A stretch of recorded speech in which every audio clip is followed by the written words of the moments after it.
जी sir, अगर हमारे पास एक बेसिकली आपके पास ब्लॉक है जिसका कि मास दिया हुआ है कि m1 है, और एक और ब्लॉक है जिसका कि मास m2 है, इसको स्पीड दिए हुए हैं e1 और इसको स्पीड दिए हुए हैं u2, और म्यू बराबर 0 स्मूथ हॉरिजॉन्टल सरफेस है। और आपके पास जो कोलिजन है उसका आपके पास दिया हुआ है कि कोफिशिएंट ऑफ द रिस्ट्रिक्शन है आपके पास e, उसका आपके पास दिया हुआ है कि कोफिशिएंट ऑफ द रिस्ट्रिक्शन है आपके पास e, और फाइनल मतलब कि स्पीड अगर आप देखिएगा तो m1 का हो गया है v1 और m2 का हो गया है आपके पास v2, और म्यू बराबर 0 स्मूथ हॉरिजॉन्टल सरफेस है। तो एक तो हम लोग बेसिकली अगर m1 और m2 इन दोनों को एक सिस्टम मान लेंगे तो कॉमन नॉर्मल के अलोंग m1 और m2 के सिस्टम पर तो कोई भी एक्सटर्नल इम्पल्सिव फोर्स नहीं लग रहा है, मतलब कि कॉमन नॉर्मल के अलोंग m1 और m2 के सिस्टम पर कोई भी एक्सटर्नल इम्पल्सिव फोर्स नहीं लग रहा है, मतलब कि कॉमन नॉर्मल के अलोंग m1 और m2 के सिस्टम पर हम लोग लीनियर मोमेंटम कंजर्वेशन लगा सकते हैं। मतलब कि कॉमन नॉर्मल के अलोंग m1 और m2 के सिस्टम पर हम लोग लीनियर मोमेंटम कंजर्वेशन लगा सकते हैं। मतलब कि कॉमन नॉर्मल के अलोंग m1 और m2 के सिस्टम पर हम लोग लीनियर मोमेंटम कंजर्वेशन लगा सकते हैं। तो वही कॉन्सेप्ट यहाँ पर लगाए हैं। तो हमारे पास आया है m1 e1 plus m2 u2 बराबर m1 v1 plus m2 v2। हमारे पास आया है m1 e1 plus m2 u2 बराबर m1 v1 plus m2 v2, और e बराबर हमारे पास आया है v2 माइनस v1, और बाई आया है e1 माइनस u2। e बराबर हमारे पास आया है v2 माइनस v1 और बाई आया है e1 माइनस u2।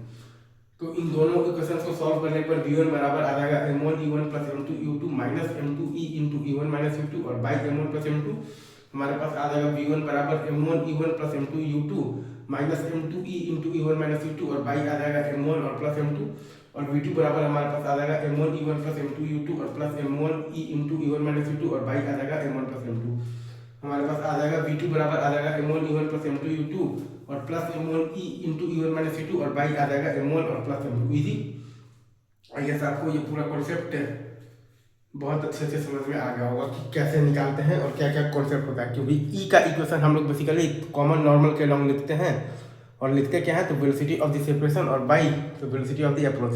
ई का इक्वेशन हम लोग कॉमन नॉर्मल के लॉन्ग लिखते हैं और लिखते क्या है वेलोसिटी ऑफ द सेपरेशन और बाई तो velocity of the approach. Easy जी सर। तीसरा हमारे पास जो केस है वो आता है हमारे पास collision with the heavy object, मतलब कि m2 अगर आपका